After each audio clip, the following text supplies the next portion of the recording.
Couple years ago, this story was all the rage, and it was in on and around this time. Well, there were all of these residential schools, which everybody kind of had a certain understanding about. They weren't necessarily the best thing back in the cut, but they were a thing. You can't do anything about it now. And, well, somebody was poking around, and oh my god, they found all of these unmarked mass graves, something like 100 and some in some locations, and dozens in others, and it sparked all of these BLM style quote-unquote protests that just more or less devolved into defacing timeless statues of Canada's founding fathers, are the equivalents of having removals of John Adams statues and other guys who were responsible for the creation of this once great country. Before we get into the obvious conclusion to this, which I think about a year ago, there was also an update on this as well, and now we just have conclusive proof on it. But it's so funny how this ended up taking an extended period of time and why it's coming out now. But no, guys, this is very, very serious, because if you're a Canadian as well, chances are you've probably seen the Every Child Matters bumper stickers or window stickers or little flags that people were flying because, oh, we care about Aboriginal children, except for the ones that are on the reserve that actually need your help. But no, the government will take care of that. It's all just virtue signaling nonsense that I never bought into for a second. You can go back and check the old videos that I did when this story first came up, and it's like, yeah, it's all really terrible and stuff. And as somebody who kind of has at least not firsthand knowledge, because the person that I know, it was my grandfather, by the way, he went to one of those residential schools. That's where he did his schooling when he was young. And obviously, well, he didn't die because I'm here in the flesh. And I was like, some of the accounts and things seem like they're bad, but if you're telling me that like 100 and some odd kids, there's 100 and some odd children in just one simple unmarked grave, you're telling me that the parents didn't report any death of their kid and there's no other record? See, it didn't really match up at the time. And then the update that, none of those graves have been exhumed and there's no signs of life or any tampering. So what was actually in those graves, or what was being qualified as a grave beforehand and now with the new information that we have. But we'll get to that, because here was all the hysteria at the time, back in good old 2021, back when we were all still wearing diapers on our face, which are apparently trying to make a comeback, but you can go straight to hell with that one. But they even had a trigger warning. Good old CBC, you bunch of cucks. This article is about residential schools, a topic that may be triggering and distressing. Get fucked. To dealing with past trauma. The schools were a war on Aboriginal children. Those words included in the final report from the Truth and Reconciliation Commission. Yeah, Canada's as gay as you thought it was. Okay, that's a Trudeau creation. Big shock from the guy who came out and said, we're Team Barbie. Were spoken by Doris Young, a residential school survivor. The Indian Residential School Settlement Agreement recognized 25 residential school locations in Alberta. That's my home province, which are listed below. That number excludes schools that operated without federal support, such as those run by religious orders and provincial governments. Yeah, I don't know for sure which ones my grandfather went to, but again, like, I don't have any harrowing stories, and he died 91. I wasn't quite a year old yet. It's either at the end of 90 or at the beginning of 1991, or midway through 1991. It's my sister hadn't been born quite yet before Grandpa passed away. So I didn't know him, didn't have the opportunity to have a conversation with him. But I do carry his name on into the future. So shout out to Papa Don Consuelo. There we go. See? Yeah. Some schools also underwent name changes and were relocated. Yeah, that's wonderful and fantastic. So, yeah, Assumption Residential School. Where was that? In Hay River. Oh, Hay Lake. 900 kilometers, northwest. Yeah, like Hay Lake Reserve is nowhere close to Edmonton, but I guess that's the closest you can go. Blue Quills Residential School is in Lac La Biche. Oh, okay. Crowfoot, that's got to be down south.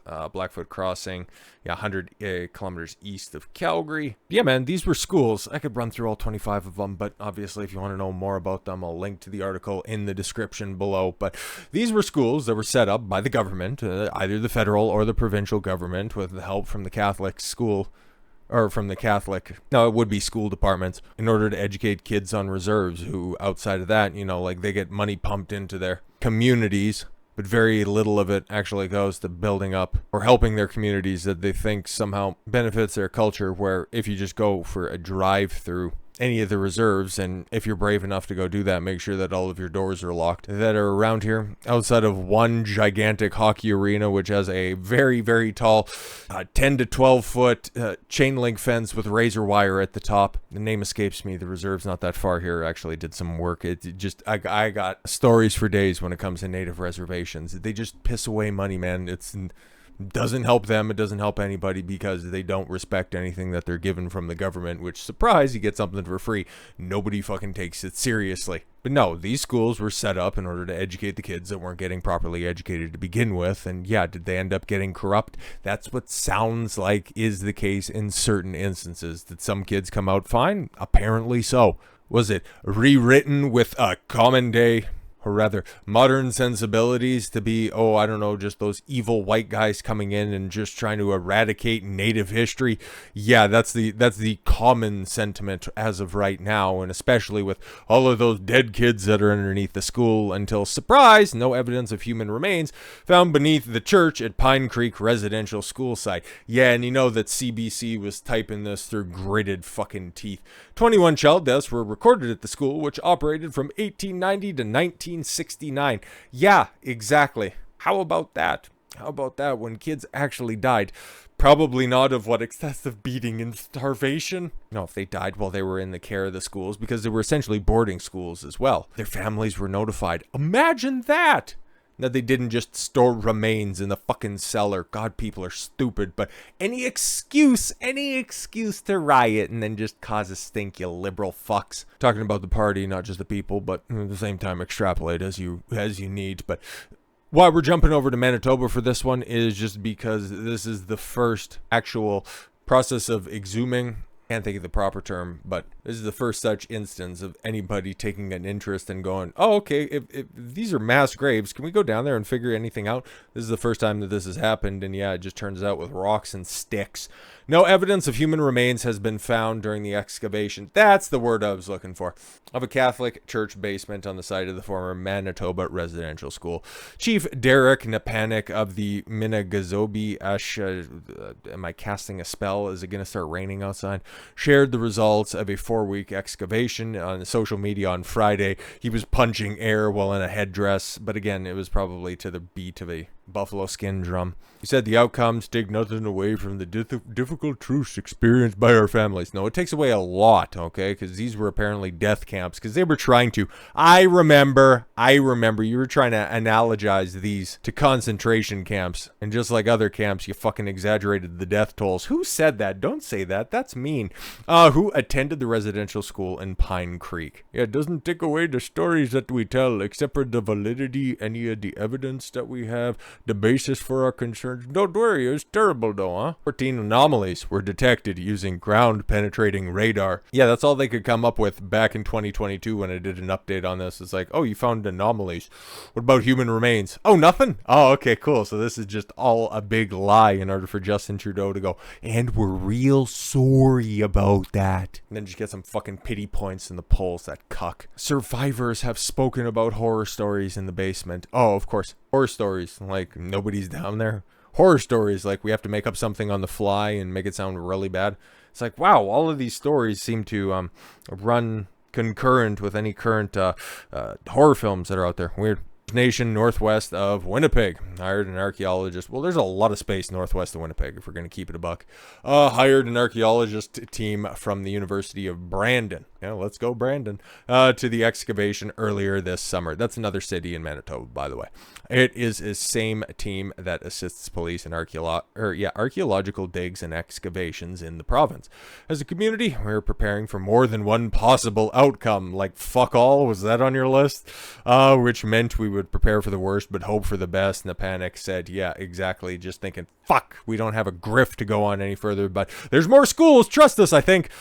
Spiritual advisors led a pipe ceremony. I want to die whenever I see this. You know, I consider myself an Albertan and then a Canadian if I am to have a demonym attached to my name. But also by simple genealogical roots. Like I said, my grandfather, my mom's father went to one of those schools. I've been very open about the quarters that I have. A quarter Ukrainian from mom's mom, and from dad's side of the family, Scottish and Irish. So yeah, you boys a quarter feather. And all of that shit, even going to school, and if there's any Canadians that are watching this, you probably remember the demonstrations every year in elementary school where you had the big fucking shindig hoedown where everybody would come in and do their fucking dances and all their traditional garb. Did you ever have to cook bannock or do any of that other fucking hokey shit? It's like, you guys get way too much fucking stick. You lost the war, okay, just fucking move on with it, for Christ's sakes. But yeah, they had a big peace pipe ceremony, and then after everybody sobered up, you just